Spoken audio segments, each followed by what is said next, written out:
Chapter 1. The Whispering Abyss. Deep within the subterranean dungeons of the Grimclaw Pack, the air was as sharp as needles, and so suffocatingly thick that it was hard to breathe. The only sound was the howling winter wind, whistling through narrow rock crevices and echoing off the rough basalt walls. Astrid stood alone in the damp hall. Her slender wrists were bound tightly by heavy iron chains, yet she held herself upright, unyielding and resilient, like a winter plum blossom braving the freezing snow. As a hybrid born of an ancient witch and a werewolf, Astrid had long been branded a freak, a lowly omega subjected to the contempt and abuse of the entire pack. Even so, there was no fear in her icy blue eyes, only a fierce defiance fueled by her unique lineage. Around her neck, her family's heirloom runestone glowed with a soft blue light, the sole testament to the ancient magic her mother had left behind. Furthermore, thanks to the runic magic flowing in her veins, Astrid possessed an extraordinary ability that no werewolf could ever claim. She could touch pure silver ore with her bare hands without suffering a single burn or injury, a secret she desperately kept hidden from the brutal members of the Grimclaw Pack. Astrid's resilience only fueled the anger burning in the eyes of Alpha Victor, the ruthless leader of the Grimclaw Pack. He loomed over her, his face contorted with murderous rage.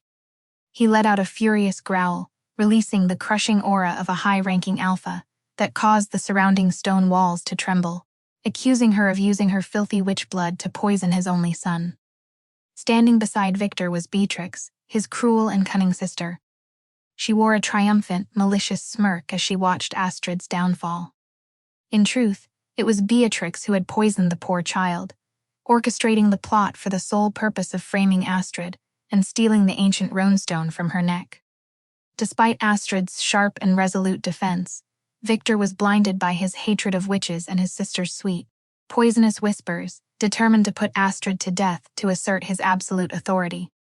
Without giving Astrid a chance to resist, Beatrix stepped forward with a smug expression and mercilessly lashed her whip across the girl's slender back, the crack of the leather echoing sharply through the gloomy dungeon. Bleeding welts quickly tore across Astrid's skin, but she bit her lip until it bled, refusing to let a single plea escape her lips. Frustrated, Beatrix lunged forward to rip the runestone from Astrid's neck. But the moment her fingers made contact, a burst of ancient runic magic flared from the stone, throwing her backward onto the floor, in utter shock and fury. Thwarted in her attempt to steal the treasure, Beatrix shrieked hysterically, demanding her brother punish this traitor with the most brutal penalty. Victor stepped forward, his eyes bloodshot with murderous intent. Without hesitation, he used his alpha aura to forcefully sever Astrid's soul bond to the Grimclaw Pack, inflicting an agonizing pain that tore through her very soul and forced her to collapse onto the freezing stone floor. The shattering of her pack bond was like an invisible blade, slicing through Astrid's soul, leaving her gasping for air and trembling violently on the snow-slicked ground. Victor looked down at her as if she were a piece of filth, declaring her exile from the territory and ordering 2 burly warriors to drag her away and throw her into the Whispering Abyss. This was a desolate wasteland on the northernmost border, where wild blizzards raged relentlessly, a territory plagued by bloodthirsty shadow beasts that no werewolf dared to approach. Astrid was dragged to the edge of the yawning chasm, where the freezing wind bit deep into her bones, before being pushed violently into the bottomless void. Beatrix's mocking, satisfied laughter echoed behind her as her small figure fell freely through the swirling white snow, slamming hard against the jagged basalt cliffs before coming to rest, motionless, on a narrow ledge deep within the abyss. At the bottom of the freezing abyss, Astrid lay curled on the snow, her breath shallow and faint, and her dark blood continued to seep from the whip wounds, soaking her clothes. The physical agony, combined with the chilling frost of the northern solar eclipse, threatened to claim her consciousness, but the fierce will to survive in her hybrid blood refused to let her yield. Straining with her torn hands, she fumbled around in the dark, and fortunately found a few sprigs of moonglow herb, growing in the crevices of the rough basalt rocks. It was a rare plant that absorbed the soothing light of the moon to heal wounds. Astrid crushed the herbs and pressed them against her burning wounds, while whispering ancient runic incantations to activate her hybrid witch blood and accelerate her healing. Faint blue light began to envelop her, easing the sharp pain and preserving her body heat amidst the wild, howling blizzard. Just as the wounds on Astrid's skin began to close under the healing properties of the moonglow herb, the surrounding space suddenly fell into a suffocating, terrifying silence. From the depths of the cavernous dark, a earth-shattering roar erupted, so powerful that massive boulders crashed down from the cave ceiling. At the same time, a colossal, overwhelming lichen aura swept over her like a tidal wave, pressing against the basalt walls and making Astrid's chest tighten until she could barely breathe. This was not the pressure of an ordinary alpha. It was the supreme aura carrying the breath of a powerful king who ruled the entire frozen north. In the deep shadows of the abyss, Astrid's eyes dilated as she detected a massive dark shadow charging toward her, its breath ragged and its murderous intent soaring. Chapter 2. The Petrif Heart. The thick darkness at the bottom of the whispering abyss seemed to freeze at the appearance of the colossal beast that had leaped down from the rough basalt cliff. It was a magnificent lichen, his fur as pitch black as an endless night, and his eyes glowing amber gold like two phantom embers in the wild snowy night. The sheer presence of his massive frame radiated a suffocating lichen aura, distorting the very air around him and crushing any resistance from the minor shadow creatures lurking in the rocky crevices. Yet the proud lichen king of the north, Cassian, was enduring agonizing pain as his body suddenly collapsed right before Astrid. Black veins bulged across his muscular chest, spreading like dark tentacles under the influence of the brutal northern frostbite curse, turning his warm skin into cold basalt stone and squeezing the powerful heartbeat of the supreme lichen king. The moment Cassian collapsed before her, Astrid's chest suddenly throbbed with a violent, strange heartbeat, unlike anything she had felt during her years of torment. The true mate bond, long suppressed by her Omega status, flared to life with intense heat, sending a warm surge of vitality through her cells to dispel the bone-chilling frost of the northern eclipse. Astrid stood rooted to the spot, her icy blue eyes wide as she stared at the massive wolfman writhing in pain. Her soul trembled as she realized that fate had brought her to her mate under such dire circumstances. Even though Cassian was in the form of a beast that could tear her apart in an instant, the instinct of the bond urged Astrid to approach him without a shred of fear or hesitation. She knew that he was the other half of her soul, the one who would change her destiny forever. As she drew closer to the groaning lichen king in the deep snow, Astrid discovered a horrific, black-blooded wound on his left breast, where a broken silver blade was embedded deep in his flesh. The silver shard hissed, releasing toxic black smoke filled with dark magic that steadily corroded his lichen cells and fed the northern frostbite curse, ravaging his body. For any werewolf, even the strongest alpha, pure silver in direct contact with an open wound was an agonizing and irreversible death sentence, as it blocked the body's natural healing abilities. However, Astrid was a fortunate exception. The hybrid witch blood, an ancient runic magic flowing in her veins, made her entirely immune to the toxicity of silver. Realizing her mate's life hung by a thread, she resolved to use her innate gift to save him from this imminent danger.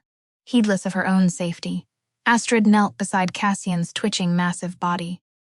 Without hesitation, her bare, slender hand reached directly into the bloody wound, grasping the toxic, smoking silver shard. Runic magic instantly flared from the runestone at her neck, wrapping her fingers in a protective barrier of soft blue light that shielded her from the silver as she pulled the broken blade out with a firm tug. A horrifying hiss echoed, and thick black smoke rose into the air as she flung the shard onto the cold snow. Cassian let out a low, agonizing roar, yet he fought his beastly instincts, refusing to attack the girl, saving him. Immediately after, Astrid used a small dagger to slice a line across her own palm, letting her silver-glinting hybrid witch blood flow. She pressed her bloody palm against his chest, chanting ancient cleansing runes to contain the poison spreading toward his heart. Astrid's runic-infused hybrid blood surged deep into Cassian's veins like a warm stream, melting away the petrifying ice wherever it flowed. The black veins bulging across his chest began to recede, the ash-gray basalt skin softened back into healthy flesh, and his ragged breaths gradually grew steady and strong. To Cassian's utter amazement, his colossal lichen form shrank under the soft glow of the ancient magic, shifting back into a muscular man with a rugged, chiseled face and unruly black hair. Panting, his amber eyes locked onto Astrid with profound reverence and intensity. He realized this frail-looking girl had not only saved his life, but was also the destined Luna he had spent years searching for across the frozen northern kingdom. However, their fleeting moment of peace was shattered by shrill shouts and heavy rushing footsteps echoing from the clifftop above. Astrid gasped and looked up, spotting the cruel figures of Alpha Victor and his sister, Beatrix, leading a squad of Grimclaw warriors, armed with gleaming silver weapons as they descended into the canyon. Beatrix pointed a vengeful finger at Astrid, shrieking for the warriors to destroy the filthy hybrid switch immediately to rid the pack of her threat. Victor stepped forward with murderous intent, completely unaware that the man sitting beside Astrid was the supreme Lycan King of the North, a sovereign who held absolute power of life and death over every pack in the region, and who stood ready to crush anyone who dared threaten his mate. Chapter 3. The Obizan Fortress. Alpha Victor, his sister Beatrix, and the Grimclaw pack warriors advanced into the abyss with arrogant smirks, their gleaming silver swords reflecting the pale light of the solar eclipse. They were confident that with their overwhelming numbers and weapons crafted from pure silver, eliminating a packless hybrid like Astrid would be child's play. Beatrix let out a shrill laugh, spitting venomous insults as she ordered the soldiers to seize the ancient runestone and finish Astrid off.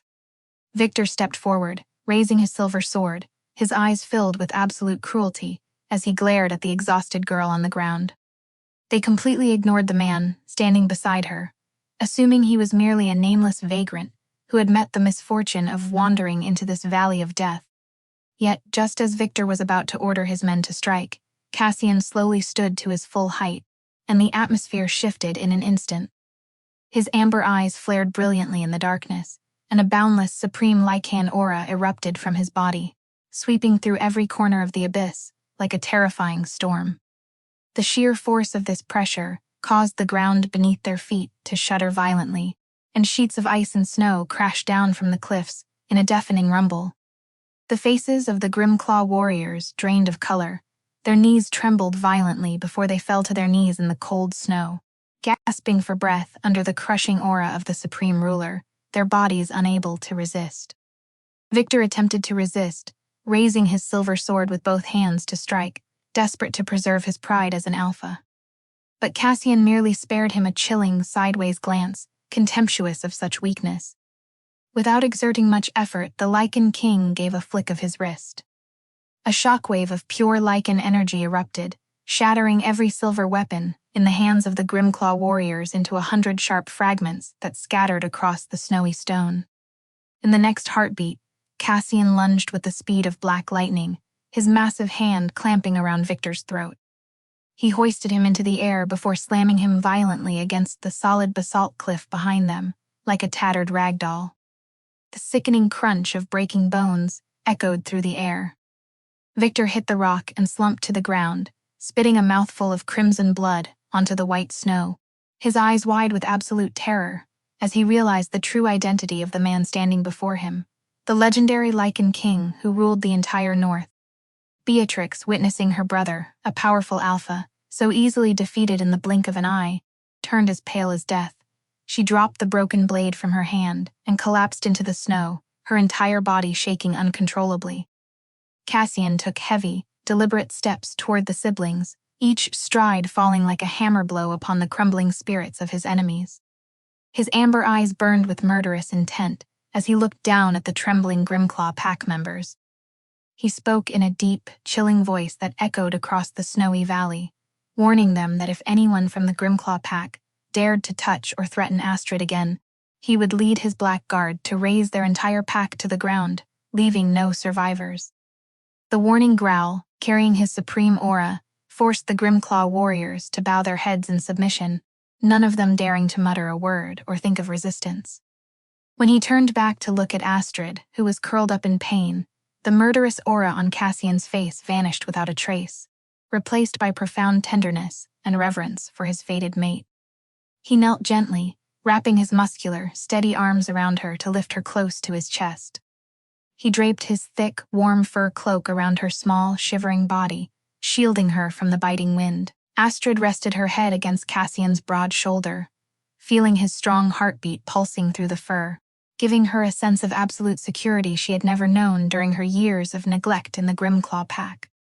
Cassian carried her up the slippery, snow-covered slopes of the abyss, heading toward the border where his luxurious royal carriage, lined with thick fur carpets, stood waiting. He laid her down with the utmost care, as if protecting a priceless treasure. The royal carriage rolled forward majestically over the white snow, heading straight for the obsidian fortress that stood proud among the valleys of the Northern Eclipse Pack. Inside the spacious carriage, the warm flame of a small magical hearth cast a soft pink glow, completely banishing the freezing cold and wrapping Astrid in an unfamiliar, soothing peace. Looking at the powerful Lycan sitting beside her, watching over her with genuine concern, Astrid felt the fortress of defense she had built around her heart over the years begin to crack. She closed eyes, letting her immense exhaustion pull her under, drifting into a deep, peaceful sleep under the absolute protection of the Lycan King, knowing that she would no longer have to fight the world alone. Chapter 4. The Warmth of Runes. The carriage came to a halt before the main gates of the Obsidian Fortress, a magnificent structure built entirely from polished black basalt that rose proudly on a snowy peak shrouded in perpetual clouds. The warriors of the Black Guard, the most elite royal guard in the north, bowed in unison to welcome their king home. Cassian gently lifted Astrid from the carriage, his strides long and steady, as he carried her through the castle's grand hall, ignoring the respectful whispers and astonished looks of the servants. He took her straight to the Luna Tower, the highest and most secluded tower, which had been reserved for the Lycan King's mate since ancient times. The grand chamber was warmed by a roaring quartz fireplace, its floor lined with thick fur carpets, and its furniture intricately carved with ancient runes, exuding an air of supreme comfort and luxury. Cassian laid Astrid down on the massive bed, covered in soft animal pelts, his movements incredibly gentle, as if he feared hurting her wounded body. Astrid leaned back against the plush pillows, but her eyes never stopped scanning the room, filled with high alert and deep-rooted suspicion. Having endured years of cruel abuse in the Grimclaw pack, she had learned that kindness always came with a steep price, especially since she carried rare hybrid witch blood. She looked directly into Cassian's amber-gold eyes, asking him in a raspy but resolute voice what his true purpose was for bringing her here, whether he intended to imprison her and force her to use her ancient magic to lift the northern frostbite curse afflicting him. Confronted by Astrid's sharp questioning, Cassian did not show any anger. Instead, he offered a patient smile, sitting down on the wooden chair beside the bed and meeting her gaze with absolute sincerity. He explained that the true mate bond was the most sacred connection for the Lycan race, and his protection of her stemmed entirely from the love and duty of a husband to his wife. Cassian assured her that he would never force her to do anything against her will, and if she felt uncomfortable, he would willingly grant her freedom once her wounds were fully healed. This unexpected respect and tenderness, from the supreme Lycan King known to be cold and ruthless on the battlefield, shattered the prejudices and defensive walls Astrid had built, allowing her to feel the warmth of genuine care for the first time in her life. Moved by Cassian's sincerity, Astrid felt her heart flutter. She decided to trust him and offered to stay to help treat his cursed wound. Looking at the faint black veins still visible on his neck and muscular hands, she knew the northern frostbite curse continued to torture him in secret whenever night fell. Astrid explained that a combination of runic witch magic and geothermal medical therapies could completely suppress this brutal curse. She asked him to gather volcanic clay from the warm mineral mines, geothermal hot spring water drawn from beneath the fortress, and rare snow lotus herbs that grew on the icy peaks to begin brewing a remedy. Cassian immediately ordered his Black Guard to gather the ingredients Astrid requested with the utmost speed. Within a short time, bowls of warm volcanic clay, steaming flasks of geothermal spring water, and fresh snow lotus herbs were brought to the Luna Tower. Astrid began the preparation process meticulously. She used a stone pestle to grind the snow lotus before mixing it with the volcanic clay and hot water to form a warm, pliable paste. As her hands worked swiftly, she closed her eyes and began chanting cleansing runes, channeling her hybrid witch magic into the mixture. The paste glowed with a cool, light blue light, diffusing a pleasant herbal fragrance throughout the room. Once the mixture was ready, Astrid gently asked Cassian to remove his outer cloak so she could apply it to the chest area affected by the cruel curse. The Lichen King complied in silence, revealing a broad-toned chest marred by rough patches of gray basalt-like skin, the horrific remaining traces of the northern frostbite curse gnawing away at his life force. Using her soft fingers, Astrid gently spread the warm clay mixture over his muscular chest. The soothing warmth of the volcanic mud and the purifying power of the runic magic immediately penetrated his skin, banishing the bone-deep, icy ache that had secretly tormented Cassian's heart for years. Cassian let out a soft sigh of relief, his amber eyes gazing deeply at Astrid's focused face, feeling a gentle care he had never received from anyone. They looked at each other in the glowing embers of the quartz hearth. Without a word, an invisible but incredibly strong bond formed between them, warming their lonely souls amidst the harsh northern winter and opening a hopeful path to a new future. Chapter 5. Soul-Soothing Warmth. The northern winter night grew colder than usual, the wild blizzard howling outside the narrow stone windows of the Luna Tower, like the horrific wails of demons in the wilderness. Inside the warm room, Astrid tried to fall asleep but couldn't. The old wounds on her wrists, where she had once been bound tightly by the heavy, silver-laden iron chains of the Grimclaw pack, suddenly flared with intense, throbbing pain triggered by the freezing outside air. The silver residue remaining in her veins reacted to the bone-chilling frost of the northern solar eclipse, creating burning sensations as if thousands of red-hot needles were piercing deep into her flesh. She curled up beneath the thick fur blanket, her hands clutching her wrists as they seeped a pale gray blood in reaction to the silver, letting out quiet, pained whimpers in the lonely darkness of the tower chamber.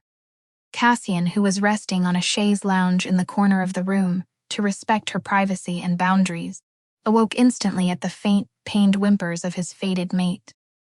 He quickly strode to the bedside, his amber eyes glowing in the dim room, as he saw Astrid trembling violently, her small face pale and drenched in a cold sweat from the agonizing torment. Realizing that the freezing cold of the northern winter was aggravating the silver toxicity lingering in her deep wounds, Cassian offered to use the intense heat of his own lichen body to warm her, a natural yet highly effective method used by royal wolves to ward off frostbite.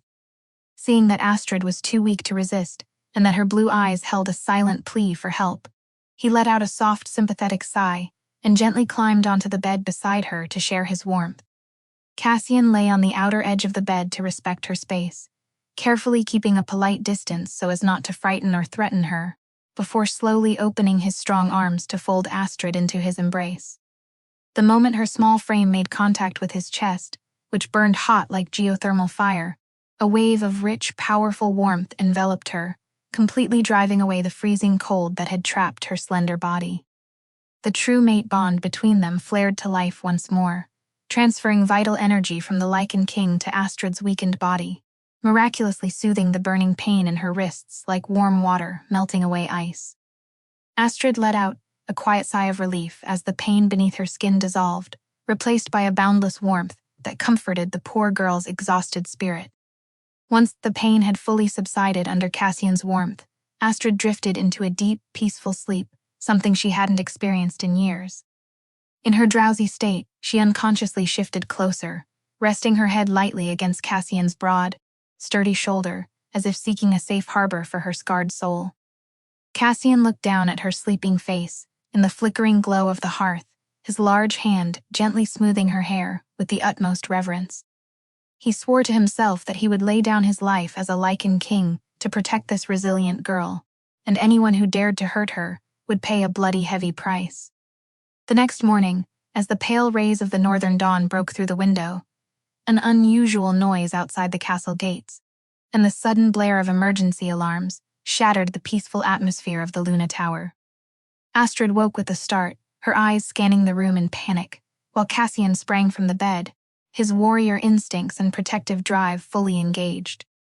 A breathless Black Guard warrior rushed into the room, reporting that border patrols had just discovered a crimson sheepskin scroll thrown past the fortress's defensive barrier by Alpha Victor. The message bore a bloody threat from the Grimclaw pack if the Obsidian Fortress failed to hand over Astrid and her heirloom runestone. they would ally with the ruthless wolf hunters to obliterate the entire northern kingdom.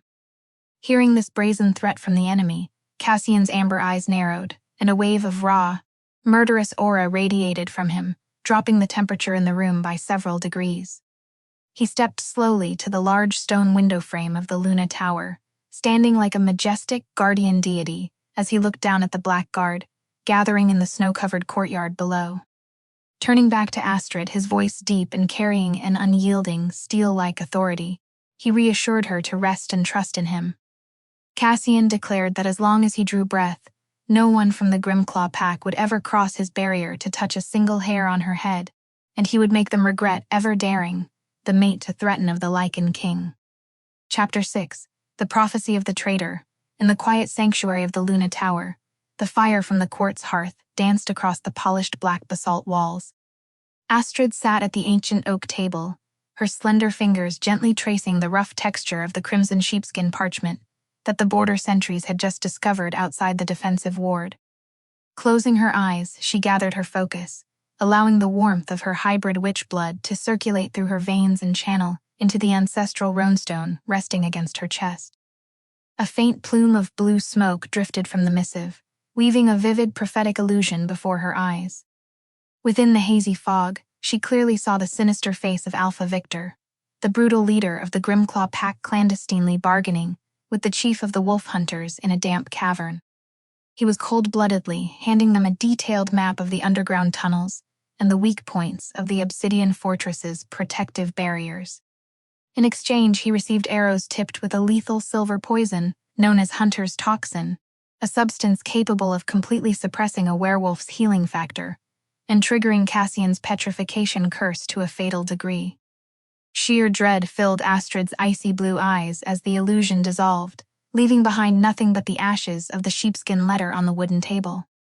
She knew that if this plot succeeded, the northern werewolf kingdom would fall into ruin under the iron heel of the ruthless hunters, and Cassian's life would be in mortal danger. Without a moment's delay, Astrid gathered the hem of her white fur cloak and rushed through the long, drafty stone corridors of the obsidian castle in search of the Lycan King. Through the true mate bond pulsing in her chest, she sent urgent mental warnings to his mind as she ran, alerting him to the impending treason. Her hurried footsteps echoed across the grand hall's stone floor, keeping pace with the frantic thumping of her heart as she pushed open the doors of the war room. Inside, Cassian was discussing tactics with his Black Guard generals, his stern face illuminated by the flickering candlelight. Astrid's sudden entry and her desperate telepathic warning caused the room to freeze instantly, the warrior's eyes turning to the witch hybrid girl with a mixture of concern and skepticism. Upon hearing Astrid's prophecy, a murderous rage flared in Cassian's amber eyes, releasing an overpowering Alpha King aura that filled the room and forced the generals to bow before his sovereign authority. Yet, when he turned to look at Astrid, his gaze softened instantly, filled with absolute trust and profound gratitude for his fated mate. Stepping closer, he placed his large, warm hands on her shoulders, grounding her and offering a sense of absolute safety before the storm that was about to break. Cassian turned to the commander of the Black Guard, ordering him to immediately tighten border patrols, reinforce the defensive barriers around the castle, and prepare for an inevitable clash. He knew that the Grimclaw pack's betrayal was not just a challenge to his rule, but a direct threat to the safety of the woman he had sworn to protect, with his life under the eclipse moon. Aware of the severe danger posed by the Hunter's Toxin, Astrid proposed crafting an antidote by combining ancient witch herbalism with the geothermal hot spring minerals unique to the Obsidian Fortress.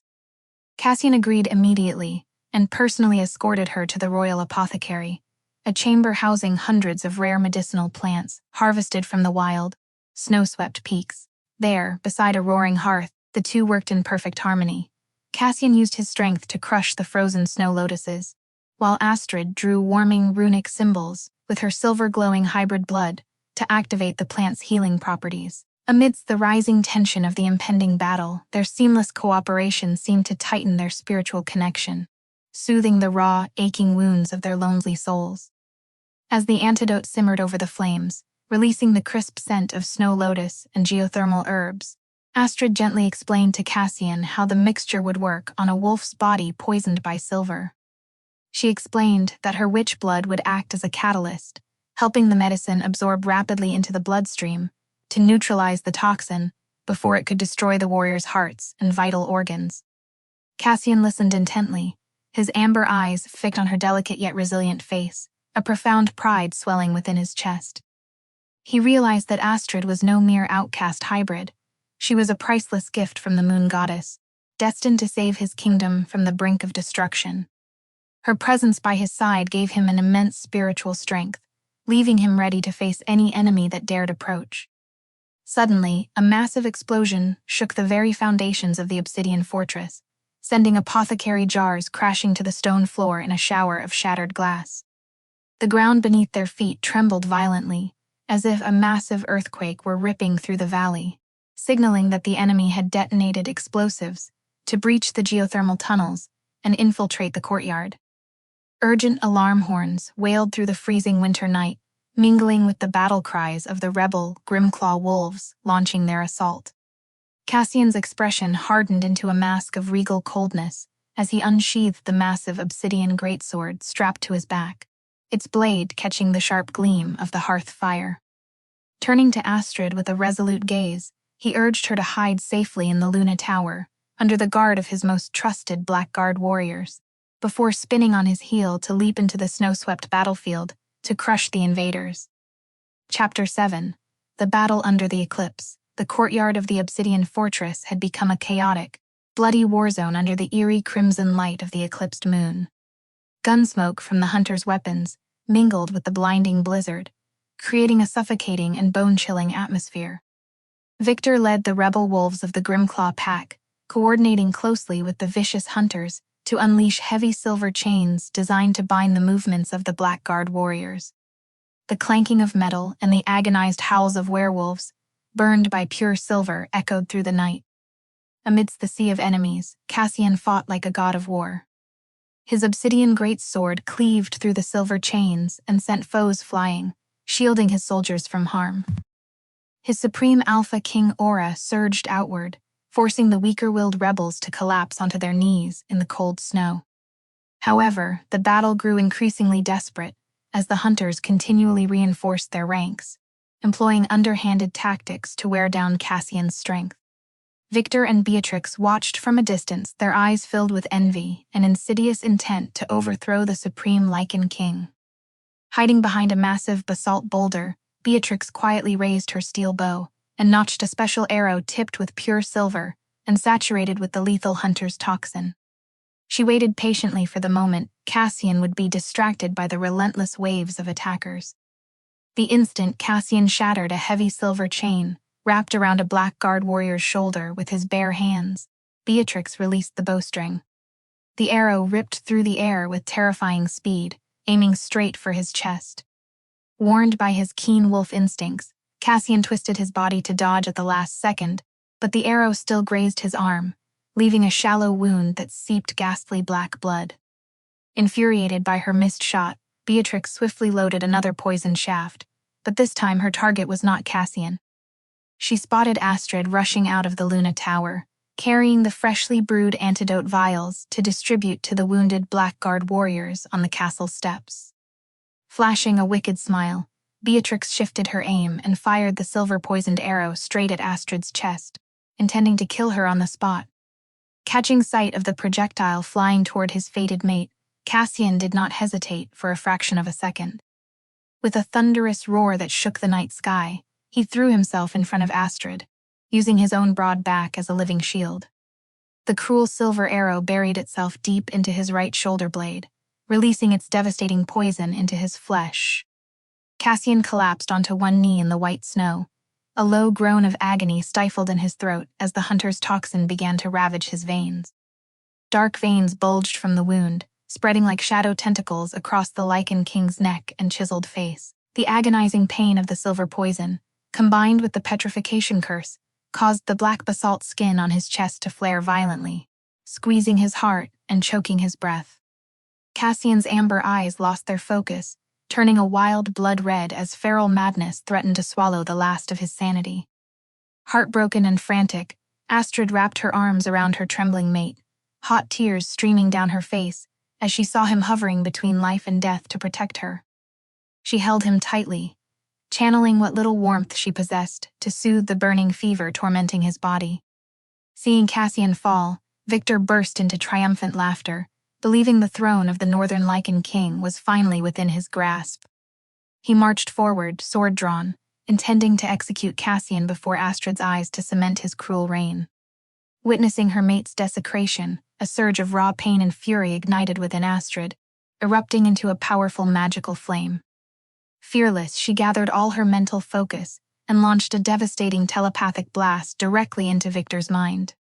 A piercing shriek of a witch's soul reverberated through Victor's head, causing him such excruciating pain that he dropped his weapon and clutched his skull, howling in agony.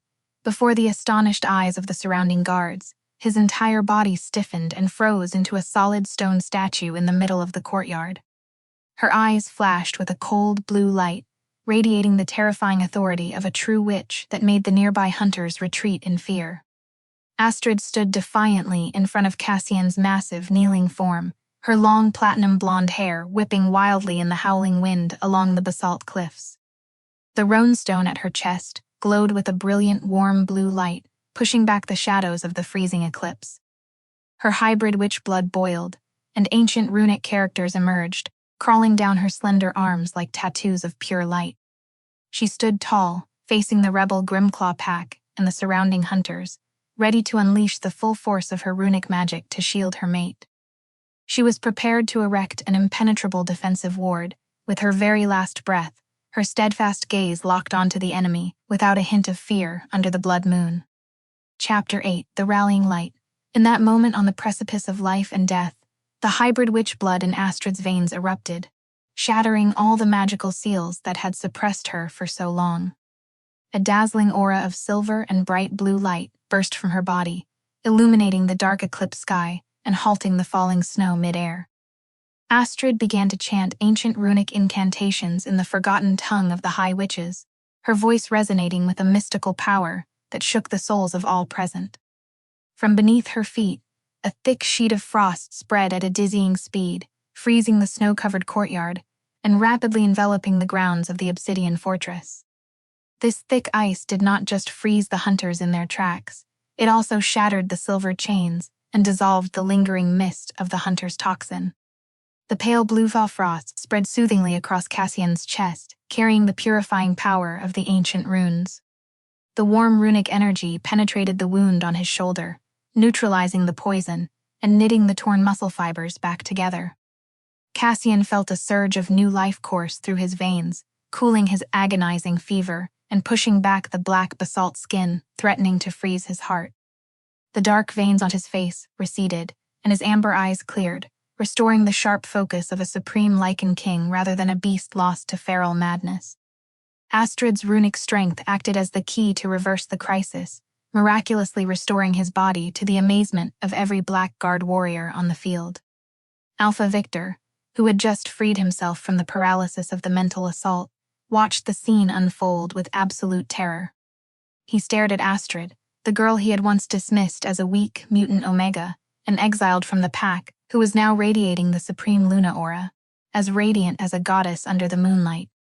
Victor's face drained of color, his lips trembling when he realized the runestone around her neck was the ultimate relic, holding the power of the legendary werewolf queen. The surrounding hunters began to panic and flee as they saw their expensive silver weapons grow brittle and shatter under Astrid's magical frost. The initial arrogance of the rebellion crumbled before the awakening of the fated runic Luna, whom they had foolishly believed they could destroy. With a mighty roar, Cassian surged up from the snow, swinging his massive obsidian greatsword in a sharp, sweeping arc. The restoration of his power, fueled by the fury of seeing his fated mate threatened, lent his strikes devastating force, clearing paths through the enemy lines. Inspired by the recovery of their king and the awesome power of their new Luna, the Black Guard warriors let out a unified howl and charged to sweep away the remaining Grimclaw rebels and hunters. The tide of battle turned decisively in favor of the Eclipse Pack, as the enemies lost their will to fight and were pinned against the courtyard walls. Cassian fearlessly led the charge, crushing the final pockets of resistance to defend the Northern Kingdom. The clash of steel and the triumphant howls of the royal warriors echoed through the snowy valley, cementing the unshakable sovereignty of the obsidian castle. Meanwhile, Astrid glared at Victor and Beatrix, the twin architects of her suffering and the kingdom's peril, with eyes as cold as the deep northern frost. Waving her slender hands, she commanded her runic magic to condense thousands of razor-sharp ice blades, surrounding the traitors as they tried to escape in the blizzard. Giving them no chance to beg or flee, Astrid brought her hands down in a swift gesture. A blast of sub-zero wind instantly encased Victor and Beatrix, freezing them into two lifeless stone-like ice statues in the center of the courtyard. Victor's terrified face and Beatrix's malice were permanently preserved in the eternal ice, serving as a grim warning to anyone who dared plot against the Lycan throne. The life-or-death battle finally concluded. As peace returned to the night, the rebels brought to justice by the power of the Runestone.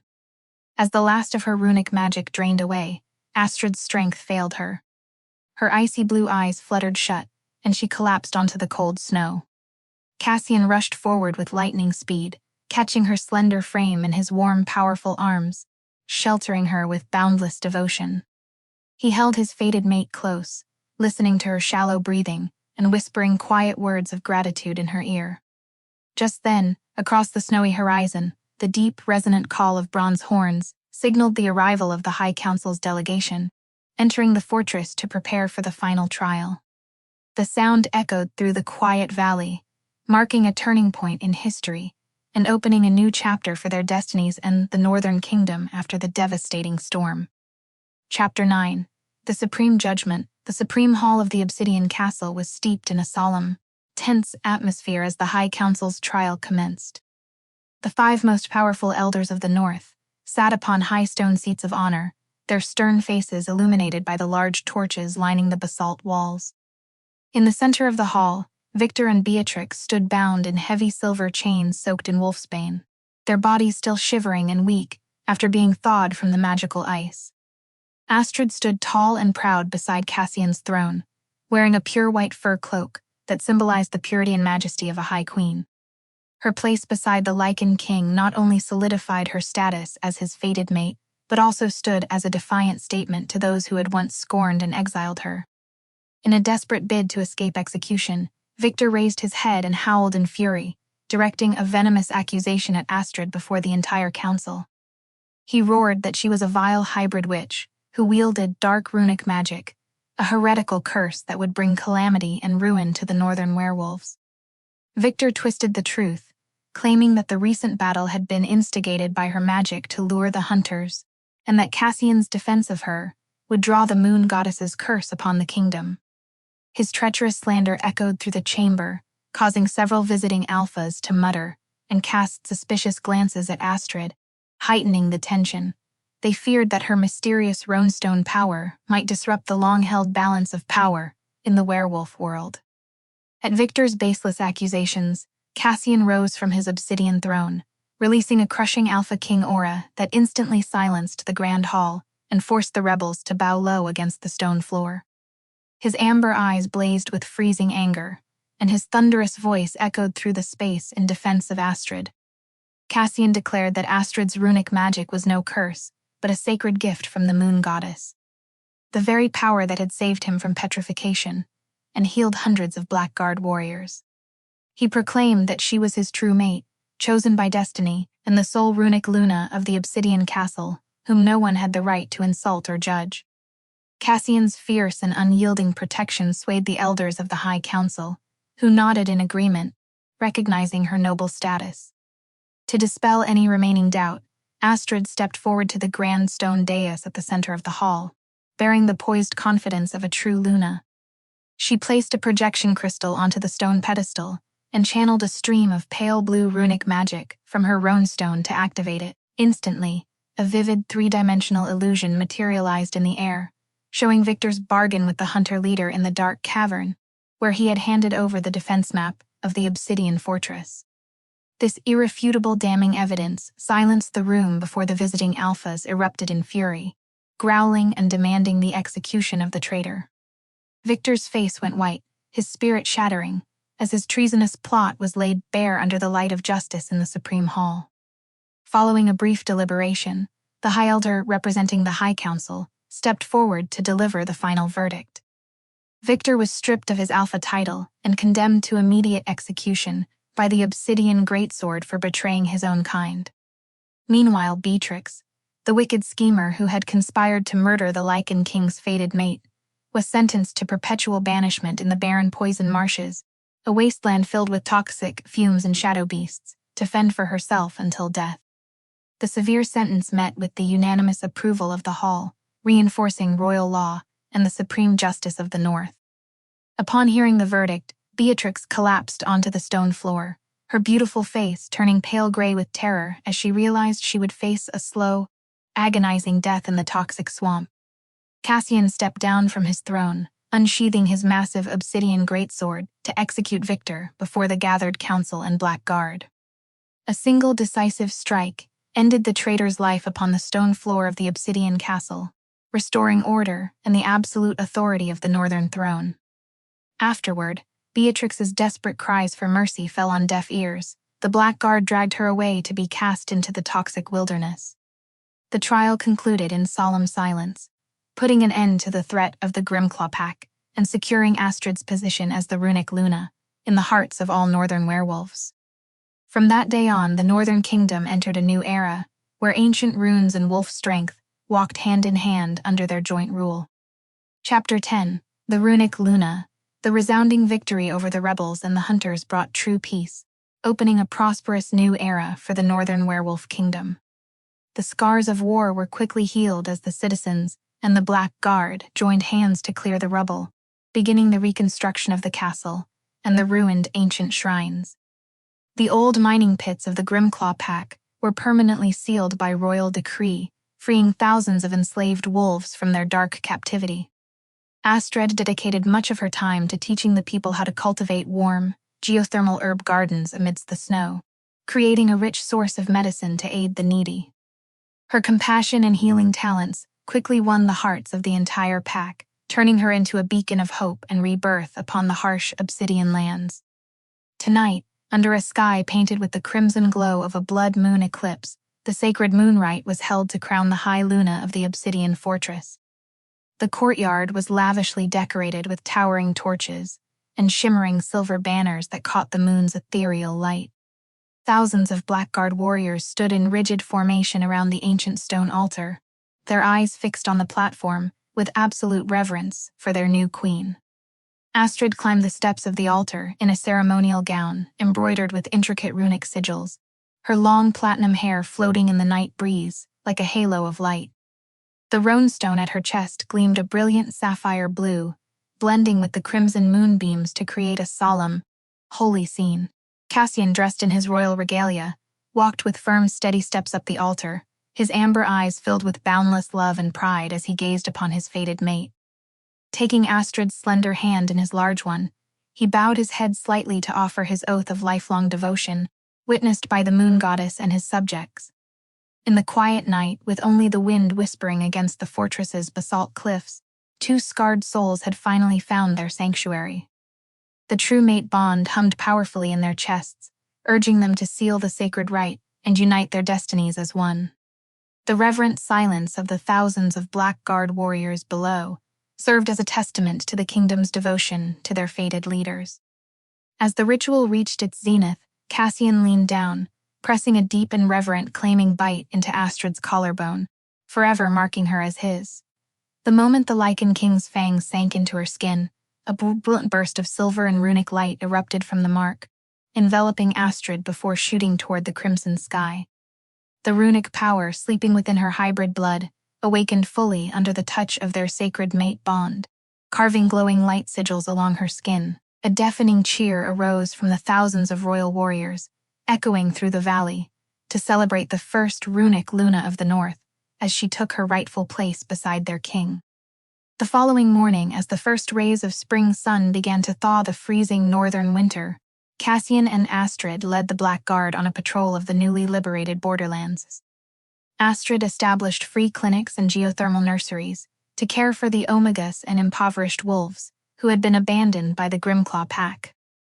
The once desolate snowfields began to bloom, with delicate purple snow primroses in the warming light, symbolizing the vibrant rebirth of life under the new rain. Wolves from all corners of the kingdom flocked to the obsidian fortress, bringing deep gratitude and reverence for the powerful pair who had brought peace and warmth to the wild north. Standing on the highest balcony of the obsidian castle, Cassian and Astrid looked out over the northern kingdom as it transformed under the spring sun. The cheerful voices of the townspeople below drifted up on the breeze, carrying the fresh scent of snow lotus and warming herbs. Cassian wrapped his arms around Astrid's slender waist from behind, pulling her back against his broad, warm chest and pressing a gentle kiss to her platinum hair. Holding his fated mate's hand as they gazed toward a future of enduring peace, they knew their love, and the ancient runic magic would forever stand as an unshakable shield protecting the north, keeping the warm flame of hope burning bright amidst the wild blizzard.